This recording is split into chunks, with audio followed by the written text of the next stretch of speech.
O centro da mensagem de hoje, que é a última dessa série em Colossenses. Eu fiz uma primeira parte em Colossenses e nós vamos fazer uma pausa e eu vou voltar em Colossenses mais tarde. Então nós vamos fazer uma outra série depois. Mas agora eu vou encerrar essa primeira série na Epístola de Paulo aos Colossenses, tratando de reconciliação. E reconciliação tem tudo a ver com mãos dadas, com mãos unidas, com mãos conjuntamente fazendo coisas e vivendo a vida. Então, eu intitulei essa mensagem de Solo Christo, que é uma expressão em latim que não tem nada a ver com música, tá? Solo aqui não tem nada a ver com música. Solo Christo é uma expressão que teólogos do passado disseram que era um dos grandes lemas da reforma protestante do século XVI. Solo Christo era por Cristo somente, de que a redenção acontece somente por meio de Cristo. Então eu quero que você acompanhe a leitura que eu vou fazer de Colossenses 1, de 21 a 23, e aí depois a gente vai falar sobre exatamente essa reconciliação que só acontece por meio de Cristo.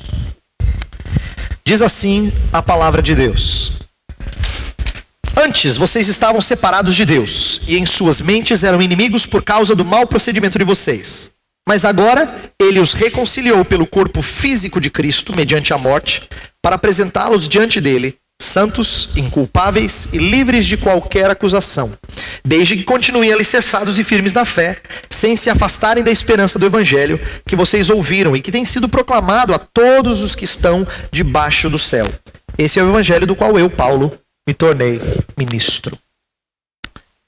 Quando a reforma protestante eclodiu, nós sempre ouvimos de um lema, ou de um marco, que é tido pelo início da reforma protestante, que foram as 95 teses de Martinho Lutero. Quando Martinho Lutero pregou na porta da capela de Wittenberg as 95 teses, na verdade ele não estava provocando uma revolução, pelo menos ele achava que não. Ele estava chamando as pessoas ao debate, era assim que você chamava o debate. Você colocava um edital e a porta da capela era o centro da cidade. Então onde é que você colocava o edital? Na porta da igreja, para que todo mundo visse em praça pública. Quando ele prende as 95 teses lá e chama as pessoas para um debate, ele na verdade estava convocando as pessoas a repensarem um ato da época que para ele estava denegrindo muito o entendimento da salvação por meio de Jesus e só por Jesus, que era a prática das indulgências. O que eram as indulgências? Era uma forma de você praticar penitência, só que através de dinheiro. As indulgências foi uma maneira que a Igreja Católica Romana criou de, na época, entender como reparar o seu erro em relação a Deus. A Igreja Romana entendia que as pessoas eram pecadoras e precisavam se acertar com Deus, então nada melhor do que investir na obra de Deus como forma de compensar esse erro com Deus. E as indulgências então eram, de certa forma, um investimento na obra de Deus, era assim que era colocada a coisa.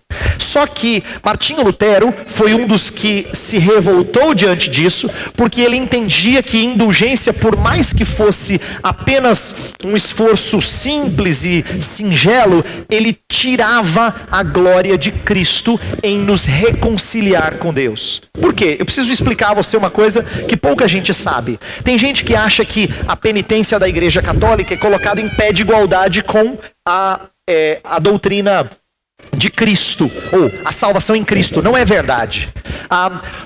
O católico romano, desde os tempos medievais, quando havia só a igreja romana e era a igreja cristã, ele entendia que Cristo Jesus nos livra das penas eternas. Isto é, da penalidade de você passar condenado para todo sempre. Isso é obra de Cristo e de Cristo somente. Era assim que ensinava a igreja romana. Mas onde é que entram as penitências? As penitências eram apenas uma resolução do problema aqui e agora. Era aquilo que a igreja romana chama de penas temporais. É aquilo que você resolve nesta vida. E as penas temporais, então, elas eram resolvidas por penitência. Então, quando você faz penitência, na verdade, você não está pagando pecado ou pagando a pena do futuro. Você está pagando a pena do presente, por assim dizer. Essa é a maneira simples de explicar. Então, no contexto de penitência, haviam as indulgências e Lutero disse, o problema disso é o seguinte, por mais que você diga que Cristo faz a grande coisa, quando você coloca um pouquinho que é seu, você tira a glória de Cristo. E isso me faz lembrar uma história. Eu li certa vez a história, claro, fictícia, de um homem que devia muito dinheiro. Vamos colocar em figuras modernas para você entender. Ele devia 4 milhões de reais. E numa época em que havia monarquia, ele precisava pagar essa dívida. E a lei exigia que ele tinha que ter 4 milhões. Mas ele era um homem muito pobre. Ele tinha se endividado por conta de péssimas atitudes e pegado dinheiro que ele não tinha condição de pegar, não deveria ter pegado, mas ele tinha essa dívida. E nessa dívida, então, ele ou pagava ou era condenado à morte.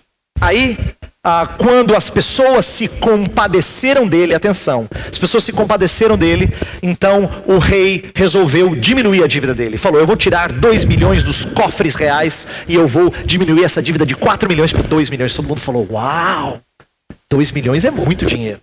Mas ainda resta 2, e 2 é muito dinheiro para quem é pobre.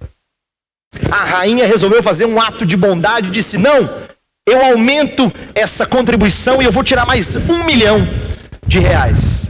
E aí, caiu de 4 para 1 agora. Mas 1 milhão ainda é muito dinheiro para um homem pobre.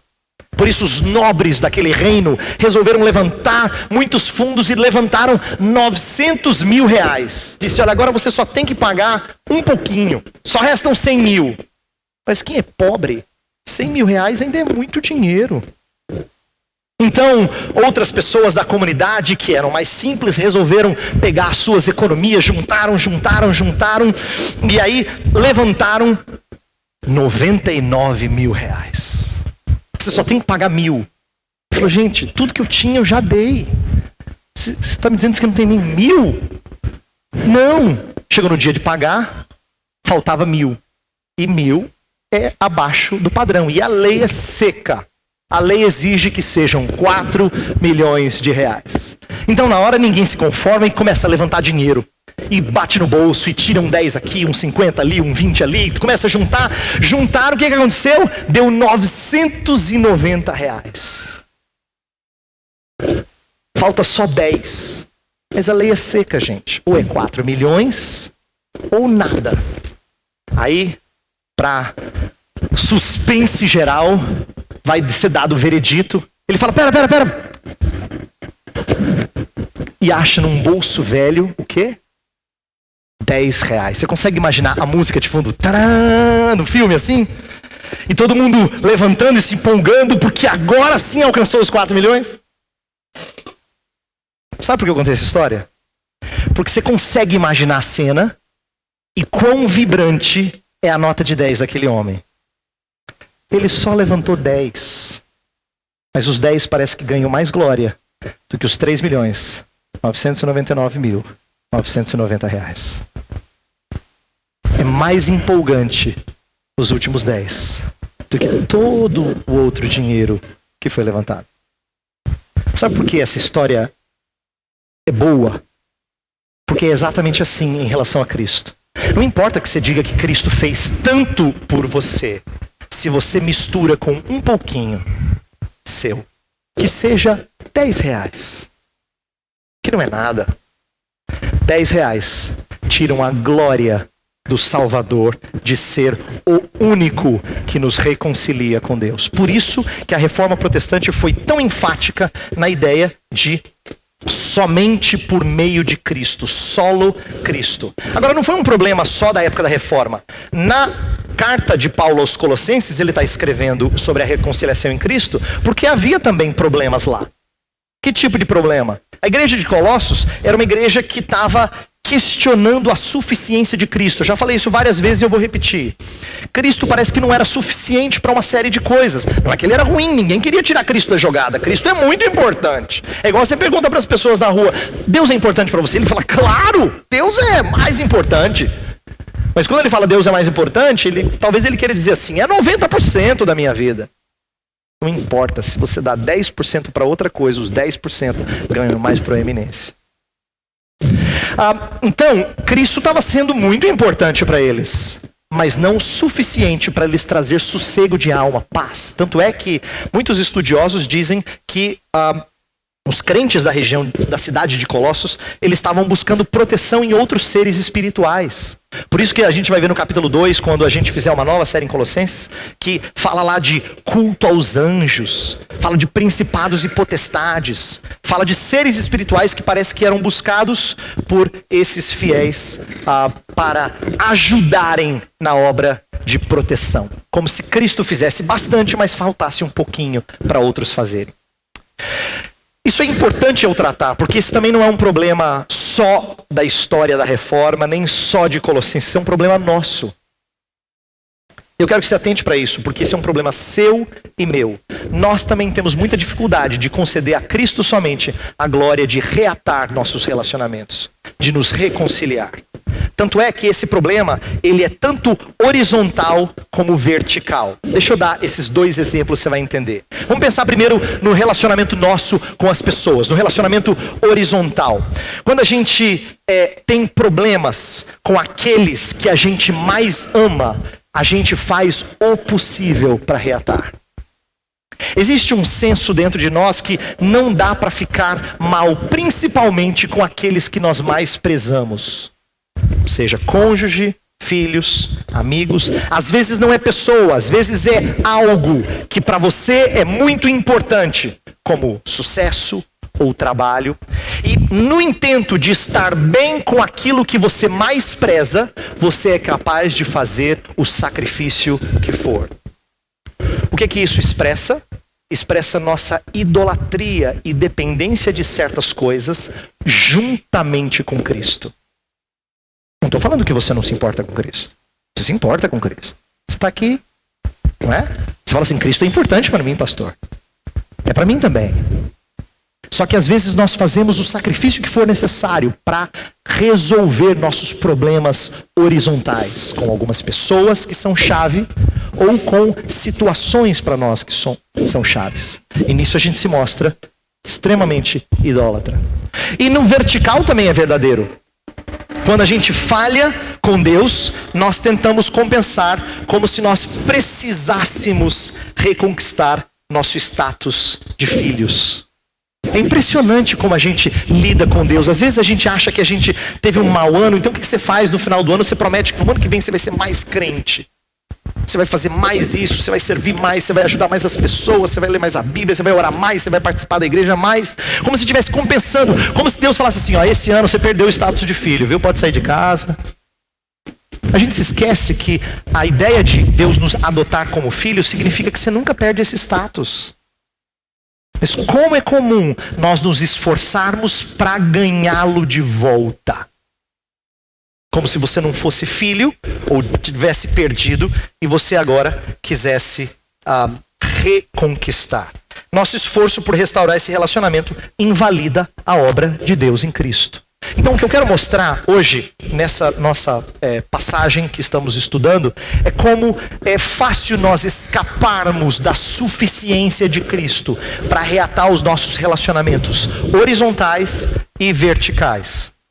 Então eu quero tratar de reconciliação e lembrar você que alguns sermões atrás eu tratei dessa reconciliação em nível cósmico. Se você puder abrir a sua Bíblia, no versículo 20 de Colossenses 1, que é o versículo anterior ao que a gente tem impresso aqui na ordem de culto, fala que Deus, havendo feito a paz pelo sangue, Cristo, né? Havendo feito a paz pelo sangue da sua cruz, por meio dele, reconciliasse consigo mesmo todas as coisas, quer sobre a terra, quer nos céus. Deus fez a paz por meio do sangue de Cristo e reconciliou todas as coisas. Então está falando de uma redenção que é cósmica. Deus, eu expliquei em sermões passados que Deus não só envia Cristo para morrer na cruz para salvar pessoas, mas para restaurar inclusive o habitat em que as pessoas estão. Cristo cuida não só do habitante, mas do habitat. Ele resolve o nosso problema e nossa inimizade com o lugar em que nós estamos. Aí o que ele faz no verso seguinte, que é o texto que a gente vai estudar hoje? Ele começa a aplicar isso para a vida de pessoas. Ele vai dizer, por sinal, vocês foram reconciliados. Do verso 21 até o 23, que é o texto base de hoje, ele está fazendo uma aplicação. Ele está dizendo, dentro dessa redenção gigante que Jesus Cristo está fazendo, essa redenção cósmica, ela tinha atingido os crentes lá de Colossos. Então, ele vai aplicar agora e ele vai dizer algumas coisas muito importantes. Eu quero então focar em cada um dos versos, porque cada um dos versos tem uma verdade muito importante. Nós vamos começar pelo verso 21, porque Paulo vai fazer um contraste, e ele é bom de contraste. Ele sabe dizer assim, olha, vocês eram assim, outrora, antes vocês eram assim, agora vocês são assim. Se você observar o texto impresso aqui, o verso 21 começa com antes vocês, e o 22 começa mas agora. Esse antes e agora vai contrastar dois momentos na vida para que ele explique para eles a obra da reconciliação. Ele começa contrastando, mostrando de onde Cristo os trouxera, para dar a eles uma figura precisa da obra de Cristo. E presta atenção em por que isso é importante. Às vezes a gente perde a noção do que foi feito por nós. Por isso que a gente se esquece de confiar em Cristo somente. A gente diz, não, eu confio em Jesus. Só que a gente perde a noção do que ele fez, da magnitude do que ele fez. Paulo então está relembrando os colossenses para dar a eles o senso de que eles devem muito a Cristo. E de que Cristo fez mais do que o suficiente para eles. Às vezes, a gente precisa ter noção do perigo para ficar grato pelo livramento. Não é assim? Sabe o que é curioso? Vira e mexe, você quase passa por um acidente daqueles terríveis. Você fala assim, Deus me livrou hoje. Não foi só hoje. Deus te livrou vários dias, você nem percebeu. É que hoje Ele te fez perceber. Entendeu? Às vezes você precisa de um desses. O que Paulo está fazendo é despertando os colossenses para o antes. Para que eles entendam o agora. Antes, o que tinha acontecido com eles? Eles estavam... Olha só, antes vocês estavam separados de Deus, em suas mentes eram inimigos por causa do mau procedimento de vocês. Duas palavras-chave. Eles estavam separados, eles eram alienados de Deus e eles eram inimigos de Deus. Essas duas coisas resumem bem a situação deles em relação a Deus, em relação ao relacionamento com Deus. Alienados é uma palavra, ou separados, como está aqui, é uma palavra muito importante, porque ela é muito usada, inclusive, na literatura extra-bíblica. Isto é, fora da Bíblia, muita gente escrevendo sobre outras coisas que não religião, eles falam frequentemente do homem ser alienado. Por exemplo, Karl Marx ficou muito famoso por falar que o homem está alienado do labor do seu trabalho. Então, por isso que tem que haver uma revolução social para que agora ele seja juntado ao fruto do labor do seu trabalho. E para que em comunidade haja uma distribuição igualitária e ele então não seja mais alienado do fruto do seu labor. Então ele entendia que salvação era isso. Salvação era a promoção de uma sociedade em que o homem não mais estaria alienado do fruto do seu trabalho. Para Marx isso era tudo. Outros autores vão falar de outro tipo de alienação. Freud vai falar de uma alienação psicológica, que você precisa vencer para que você não tenha mais seus dilemas emocionais. Então, alienação é uma palavra que aparece em vários outros autores que não estão descrevendo nada de religião, mas eles retratam que o ser humano não está satisfeito com a vida que ele leva. Tem alguma coisa que o faz separado das melhores coisas da vida. Parece que não está tão bem. É por isso que ele procura algum tipo de remédio, algum tipo de salvação. E o que Paulo vai falar? Sim, vocês estavam alienados. Totalmente separados. Em Efésios capítulo 2, se você quiser olhar na sua Bíblia, Efésios 2, 12, fala assim: naquele tempo, isto é, antes da conversão, estáveis sem Cristo, separados da comunidade de Israel e estranhos às alianças da promessa, não tendo esperança e sem Deus no mundo. Olha só, naquela época, vocês estavam separados do povo de Deus, da comunidade de Israel, e vocês estavam sem esperança e sem Deus no mundo. A palavra sem Deus é atheos, é de onde a gente tira ateu. Eles estavam ateus. Não ateus somente no sentido intelectual. Eles estavam sem Deus com eles. Por quê? Porque eles estavam separados de Deus. Essa é a situação que Paulo descreve do homem distante de Deus, do homem que não reconhece a Cristo como suficiente restaurador do relacionamento com Deus. Mas tem uma segunda palavra, e essa é importante, porque só alienado não descreve tudo. Alienado descreve o estado de separação, mas o homem não está só separado de Deus, ele é bélico em relação a Deus. Ele é bélico. O negócio dele não é só ficar distante, não é indiferença. Ele é inimigo de Deus. Isso aqui é uma coisa muito importante, porque a Escritura, ela não deixa meio termo. Tem gente que tem a impressão de que ela não tem nada contra, mas também não tem nada a favor. Então ela não é nem amiga nem inimiga. A Bíblia vai dizer, não existe. Em relação a Deus é impossível ficar neutro. Ou você vira amigo de Deus, ou você é inimigo de Deus. Então quem é alienado, de acordo com a Bíblia, é inimigo de Deus. E a ideia de inimigo é uma postura muito mais ativa, de belicosidade, de briga, de ofensa, de ódio para com Deus. Isso é uma coisa que a Escritura nunca escondeu. Por exemplo, quando Jesus estava conversando com Nicodemos, ele fala assim: olha, os homens se afastaram porque eles amaram mais as trevas do que a luz. A luz veio ao mundo e os homens amaram mais as trevas do que a luz, porque as suas obras eram más. E aí continua dizendo, pois todo aquele que pratica o mal aborrece a luz, isto é, ele odeia a luz, e a luz é Jesus.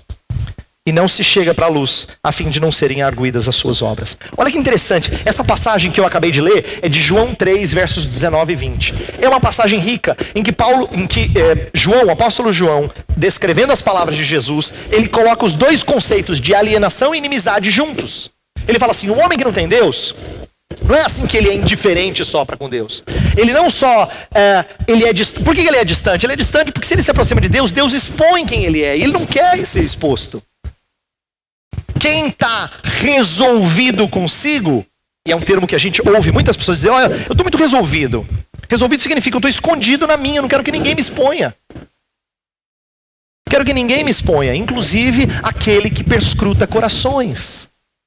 Então é por isso que os homens não se aproximaram da luz. Eles querem distância porque eles não querem ser expostos. Mas não só isso, eles odeiam a luz. Então, alienação e inimizade andam juntas, tanto a distância quanto a proatividade rumo a esse ódio. E Paulo vai dizer isso para quê? Para dar a eles o senso de como é que Cristo era visto por eles, como é que Deus, o Pai de Jesus Cristo, era visto por eles, e a transformação que Cristo fez na vida deles. Por quê? Antes, vocês estavam separados de Cristo. Vocês não queriam proximidade com Ele. Porque vocês não queriam ser expostos. Agora, vocês se aproximam dEle. Antes, vocês eram inimigos. Agora vocês dão as mãos, como as crianças desenharam, uma mão em cima da outra. Agora vocês dão as mãos.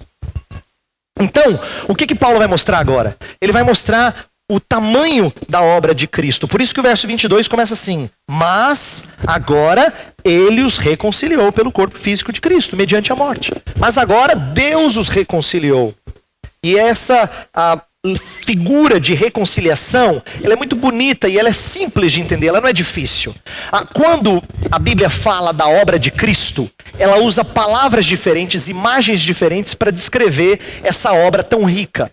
Às vezes, por exemplo, a Bíblia usa a imagem do templo, que o judeu entendia muito bem. Por exemplo, tem uma palavra na Bíblia que pouca gente entende muito bem. Quando fala assim que Jesus Cristo foi a propiciação dos nossos pecados. O que é propiciação? Uma palavra difícil, pouco usada no nosso dia a dia. Propiciação diz respeito ao propiciatório, que era a tampa da arca. Era aquilo que cobria. Propiciar significa cobrir. É como se Deus estivesse em posição de ataque, de ira, e alguém vem e cobre, protege você. Jesus Cristo é a propiciação dos nossos pecados. Ele cobre para que a gente não receba a ira e o castigo de Deus. Essa é uma figura, uma linguagem de templo. Então, às vezes, a Bíblia usa uma imagem de templo, uma imagem religiosa. Mas tem vezes que a Bíblia usa outra imagem para falar da obra de Cristo. Por exemplo, fala que Jesus Cristo é a redenção. O que é redenção? A gente está tão acostumado a falar a palavra como se fosse religiosa que a gente perdeu o sentido original. Redenção era pagamento que você usava no mercado para livrar um escravo. Alguém que era escravo, que estava pagando dívidas para alguém, portanto estava trabalhando para esse alguém, você chegava no mercado e você pagava, dizendo assim, eu quero liberá-lo da dívida dele. O que você fazia? Você remia. Isso era redenção. Então redenção era uma linguagem de mercado. Às vezes a Bíblia usa a linguagem de mercado para poder ilustrar a obra de Cristo em seu favor. Aqui ele está usando uma linguagem muito mais familiar. Tem mais a ver com o que acontece em casa. Reconciliar é uma palavra própria de amizades, de relacionamentos familiares, com amigos. Então a imagem aqui não é de templo, não é de mercado, mas é do lar. Reconciliar tem a ver com renovar amizades, tem a ver com restaurar relacionamentos. E aqui, Paulo vai mostrar que essa reconciliação foi alcançada somente pela obra de Cristo Jesus. Essa palavra reconciliação, às vezes ela não é bem entendida. Mas por quê? Porque normalmente a gente acha que reconciliar significa que agora a gente está bem. Eu não tenho mais nenhum sentimento, viu, pastor? Eu estou muito bem, estou em paz, a gente fala assim. Na verdade, isso tem a ver com reconciliação, mas não é a reconciliação. Isso é o resultado da reconciliação. Porque na Bíblia a reconciliação é uma obra objetiva. Algo tem que ser feito para haver reconciliação. Deus faz algo e como consequência disso, você tem paz. Como consequência disso, você se arrepende, você é livre do domínio do pecado, você se aproxima de Deus. Isso são consequências da reconciliação. É o elemento subjetivo que passa na sua vida. Mas é importante que eu destaque isso para você entender uma coisa. Quando Deus se reconcilia conosco, Ele não fala assim, primeiro você peca, Ele não fala Belém, Belém, nunca mais fico de bem. E depois Ele fala, tudo bem, já passou, vai. Quando casar Sara. A gente usa umas expressões assim como se reconciliação fosse algo que é subjetivo. Então quando eu estou bem, se eu acordei com o pé direito, aí eu te perdoei hoje. Se eu acordei com o pé esquerdo, aí eu ainda estou de mal. Não é assim. Não tem nada a ver com sentimentos. Tem a ver com atos que geram sentimentos. Mas atos em primeiro lugar. E os efeitos vêm. Por que é importante eu dizer isso? Porque a gente tem uma ideia muito romântica de que nós nos afastamos de Deus e Deus está lá de braços abertos esperando, como se Deus não tivesse se afastado de nós. A Bíblia nos dá a base para dizer que Deus está alienado de nós. Não é só nós que estamos alienados de Deus. Deus virou as costas para o pecador. E é importante que a gente entenda isso para que nós não tenhamos uma imagem errada de Deus. Como se Deus fosse aquele bobo que fica lá. Não, nosso Deus é tão santo que Isaías 59:2 fala que os nossos pecados fazem separação entre nós e Deus. E Ele não ouve a nossa oração. Isaías 59:2. Guarde esse verso. Olha só. Diz assim. Mas as vossas iniquidades fazem separação entre vós e o vosso Deus, e os vossos pecados encobrem o seu rosto de vós, para que vos não ouça. Deus faz separação para que Ele não ouça o homem que não se volta para Ele. Então não é verdade que só nós é que viramos e Deus está lá, tadinho, ficou no vácuo. Queria abraçar você, mas você virou e Ele ficou no vácuo. Não. A Bíblia diz que Deus estava alienado de nós. E é claro que para resolver esse problema de alienação, Deus tem que fazer algo. Porque você só age em resposta. Você não tem iniciativa nessa questão espiritual. Você só responde à ação divina. E é importante que você saiba disso até para relacionamentos horizontais, viu? Você entenda essa ideia de ato e efeito. Por exemplo, tem uma passagem muito bonita em que Jesus ensina uma coisa que a gente não está muito acostumado a fazer. Mateus 5, 23 e 24 fala que se você for oferecer o sacrifício para alguém e você tiver um problema com o seu irmão, você deixa e vai resolver esse problema. E a ideia do texto não é simplesmente que você perdoe o seu irmão, porque é você que tem problema, é você que ofendeu. Então você vai lá e repara. Você tem que fazer algo. É uma atitude de reparação. É assim que se reconcilia. Portanto, atenção, essa inimizade, o sentimento de inimizade é só, e de não querer bem alguém, de não querer ter lugar com alguém, é só resultado. O que tem que acontecer é um ato para remover a causa da desarmonia. E é isso que Deus faz em Cristo Jesus. Por isso que eu queria que você entendesse a diferença entre a iniciativa de Deus e a resposta humana. Reconciliados com Deus, nós temos paz com Ele. Mas paz é o resultado do ato reconciliatório de Deus em Cristo. Tem um texto muito bonito da Escritura que eu vou pedir para você abrir e acompanhar a minha leitura, que é 2 Coríntios 5, 18 a 20, uma das passagens mais ricas, talvez a mais rica de toda a Bíblia, sobre reconciliação. E ela apresenta em poucas palavras muita coisa preciosa. Eu só vou dizer aquilo que eu acho importante aqui para amarrar com o nosso texto.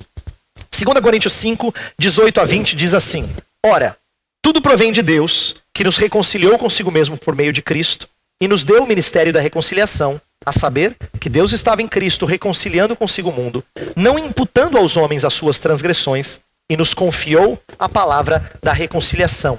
De sorte que somos embaixadores em nome de Cristo, como se Deus exortasse por nosso intermédio. Em nome de Cristo, pois, rogamos que vos reconcilieis com Deus. Por que essa passagem é tão linda? Porque ela mostra pelo menos 3 grandes verdades. A primeira é: Deus é o autor da reconciliação. E prova de que Deus é o autor da reconciliação é que a passagem começa assim: tudo provém de Deus. Aí os verbos que se seguem é só Deus agindo. Você não está agindo aqui, você só está assistindo a coisa acontecer.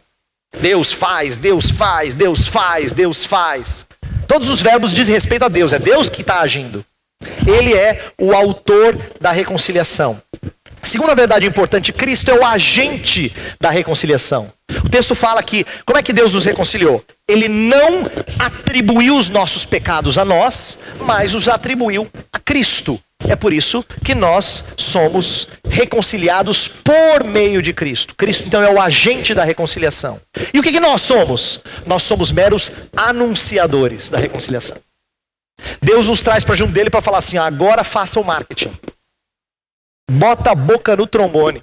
Fala para todo mundo como é que acontece essa reconciliação. Deus é o autor, Cristo é o agente e nós somos os anunciadores. Agora, o que chama a minha atenção nesse texto? É que mesmo Deus sendo o autor, Cristo sendo o agente e nós os anunciadores, Deus participa de tudo. Ele não quer tirar a mão de nada. Sabe por quê? O texto fala que Deus nos reconciliou por meio de Cristo. Quem está agindo é Deus por meio do seu Filho. Ele está querendo promover isso. E mais, depois que ele promove o acontecido, ele fala por nosso intermédio. Então, quando você fala da reconciliação, é como se Deus estivesse falando. É ele falando para as pessoas. Ele só está usando a sua boca, sua voz, mas é ele falando para as pessoas. Deus participa desse ato reconciliatório do início ao fim. Não só intentando, planejando, não só agindo por meio de Cristo, mas inclusive anunciando às pessoas. O que isso mostra? Reconciliação tem tudo a ver com um ato de Deus. Eu e você só respondemos a ele. Eu e você só reagimos diante dele. E o texto que a gente leu, ele fala que essa reconciliação aconteceu por meio da morte de Jesus. O texto fala assim: mas agora ele os reconciliou pelo corpo físico de Cristo, mediante a morte. Esse é o propósito. Cristo é que recebe a glória aqui no texto de Colossenses. Cristo é a pessoa que tem que ser exaltada, porque Deus fez a custo de Cristo. Entenda que se reconciliação é um ato, tem um custo. Para você reparar um relacionamento, você tem que fazer algo. Cristo é o custo da reparação. Cristo é o custo da reparação. Por isso que quem recebe a glória é Cristo. É por isso que Paulo está querendo que os colossenses olhem para Cristo e digam, de fato, ele é que merece todo o louvor. Agora, quais são os efeitos disso? Tem efeitos tanto verticais quanto horizontais. Quando Cristo nos reconcilia, olha que interessante, ele nos liga de volta a Deus, então é a relação vertical, mas ele nos liga de volta também aos homens, a relação horizontal. Efésios fala de alienação da comunidade de Israel e alienação de Deus, pois Cristo resolve os dois problemas. Resolve o seu problema com Israel, com o povo de Deus, e resolve o seu problema com Deus. Por que isso aqui é interessante? Olha só, a obra de Cristo faz com que o Pai se aproxime de você. Esse é o elemento vertical. E faz também com que os seus inimigos agora se transformem em irmãos. Inimigos outrora, agora irmãos, sentados ao redor da mesa. Então, a ideia é de que Cristo, Deus atuando em Cristo, é que faz tudo isso ser transformado. E para quê? Qual é o propósito? O propósito está no final do verso 22. É um propósito futuro. Tem a ver com apresentar os homens reconciliados diante de Deus, lá no juízo final. Quando as nossas contas tiverem que ser pagas, como é que nós seremos apresentados? O texto usa 3 palavras. Fala que nós seremos apresentados diante deles santos, inculpáveis e livres de qualquer acusação. Veja só, santos significa separados. Inculpáveis, aqui o termo grego é sem mancha. E livres de qualquer acusação, sem ficha suja. Nós seremos apresentados a Deus como se nunca tivéssemos falhados. Como se nunca tivéssemos falhados. Por que eu acho que isso é precioso e os colossenses tinham que aprender isso? Estão falando assim, gente, vocês estão buscando reconciliação em outra coisa? Ou precisando de ajuda de outros seres para resolver o seu problema de paz na vida? Para resolver os seus problemas de medos? Peraí. Jesus Cristo tirou você de uma situação de alienação e inimizade e fez você amigo de Deus. E fez você próximo de Deus. E fez você próximo de pessoas que antes você não amava. Nos fez assentar juntos na mesma família.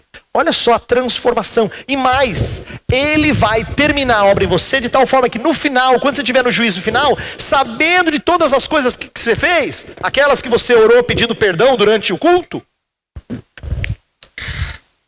desconsideradas, não entraram no tribunal. Acredita? Não sei o que aconteceu, mas não entrou no tribunal. Elas não são consideradas provas de juízo, de tribunal. Não, porque nós somos santos, inculpáveis e livres de qualquer acusação. Então, Paulo está tentando fazê-los entender a riqueza da obra de Cristo para se contentar só com Cristo e não buscar outra coisa. Aí vem a lição final, que é o verso 23, e eu quero focar nela agora para a gente terminar. A lição final é a seguinte: tudo isso é verdadeiro se... Aí tem uma condicional. Tudo isso é verdadeiro, desde que continuem alicerçados e firmes na fé, sem se afastarem da esperança do evangelho que vocês ouviram e que tem sido proclamado a todos os que estão debaixo do céu. Esse evangelho do qual eu me tornei ministro. Quando ele fala, desde que permaneçam, continuem alicerçados e firmes na fé, Paulo está fazendo um alerta. E esse alerta vale para você e vale para mim. Ele está dizendo o seguinte, gente, vocês estão buscando outra coisa, não precisa. Olha o que Cristo já fez por você. E ele vai fazer mais. Ele vai terminar a obra em você. Você vai ficar livre de medo, livre de culpa, livre de ansiedade, livre das suas falhas recorrentes. Deus vai resolver esse problema todo em Cristo. Ele está te preparando para isso. Para você chegar no tribunal limpo, sem acusação, desde que você continue firme. O desde que é uma condicional não para dizer, será? Acho que você já perdeu, hein? Paulo não está querendo assustá-los, dizendo assim, olha, vocês estavam bem, mas acho que agora vocês perderam a salvação. Não é isso que ele está fazendo. O que ele está dizendo é o seguinte, é que eles não deveriam achar que por terem crido, não precisavam continuar renovando sua fé em Cristo. É por isso que tem uma coisa muito bonita desse texto que eu aprendi estudando ele nessas últimas semanas, que eu não tinha atentado antes. Paulo usa uma palavra aqui que ele usou no começo da carta. Ele fala do evangelho. Ele fala assim, desde que vocês permaneçam firmes, continuem alicerçados e firmes na fé, isto é, na verdade de Deus, sem se afastarem da esperança do evangelho. Se você pegar a sua Bíblia e olhar capítulo 1, versículos 5 e 6, fala assim, por causa da esperança que vos está preservada nos céus, da qual antes ouvistes pela palavra da verdade do evangelho, que chegou até vós. Como também em todo mundo está produzindo fruto e crescendo, tal acontece entre vós, desde o dia em que ouvistes e entendestes a graça de Deus na verdade. Por que é importante essa conexão? E ela traz a lição final que eu quero que você atente para isso. Paulo está dando um alerta, porque às vezes o crente tem a impressão de que ele ouviu o evangelho e entendeu, ele creu em Cristo. Não. Você tem que ouvir o evangelho de novo, você tem que crer em Cristo de novo. Você tem que ficar firme em Cristo de novo. Sabe, conversão é uma palavra que tem sido usada erroneamente no nosso meio. A gente acha que conversão é, você já fez a parte boa, agora você entrou no time. Agora você está tranquilo, você já entrou no time. Não, você continua treinando no time. Você continua treinando no time. Você não tem que só entrar no time. Não, entrar no time é só o começo. É bom, mas é só o começo. Você tem que continuar treinando no time. Então quando ele fala, desde que vocês continuem alicerçados e firmes, ele está usando aqui linguagem de engenharia. Os termos gregos são que você fique fincado, firme, preso, não saia da fé. Paulo sabe que crente pode começar bem e se dar mal depois. Ele sabe disso. Ele está vendo isso na vida dos colossenses. A gente vê nas nossas vidas. Pode começar super bem, eu creio na verdade, creio em Jesus. Mas se você não permanece, não continua firme na verdade, se você não continua ouvindo o evangelho e renovando o seu encanto pelo evangelho, você perde de usufruir essas coisas. É por isso que o grande desafio da vida cristã, parecido com um grande desafio de um casamento, é renovar o nosso encanto pelo cônjuge. Você está entendendo por que Paulo gasta um tempão falando de Cristo?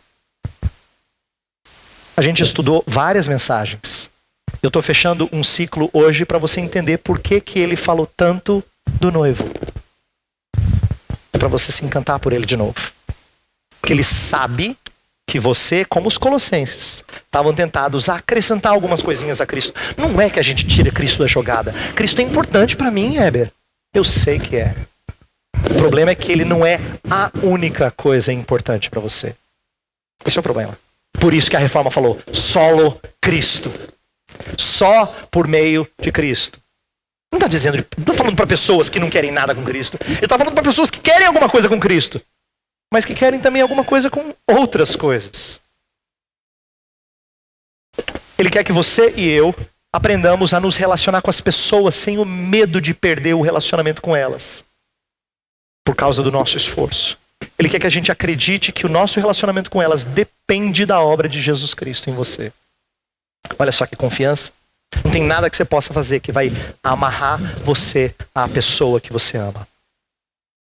Só o que Cristo faz em você pode e deve amarrar você à pessoa que você ama. Só. Mas a gente se esquece disso muito rapidamente. Você começa logo a fazer o que for possível, o sacrifício necessário para você manter a pessoa querida junto de você. Seja pai, mãe, esposa, esposo, filhos, mulher, você faz o possível. Porque você se esquece de que reconciliação é só por meio de Cristo. Mesma coisa em relação a Deus.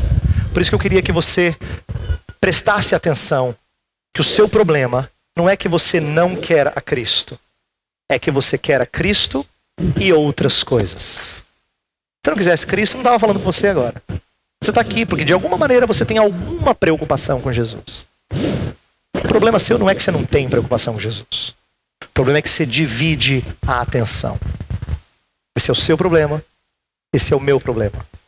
Por isso que Paulo fala tanto do noivo, para que a gente se encante a tal ponto que a gente tire os olhos das outras coisas.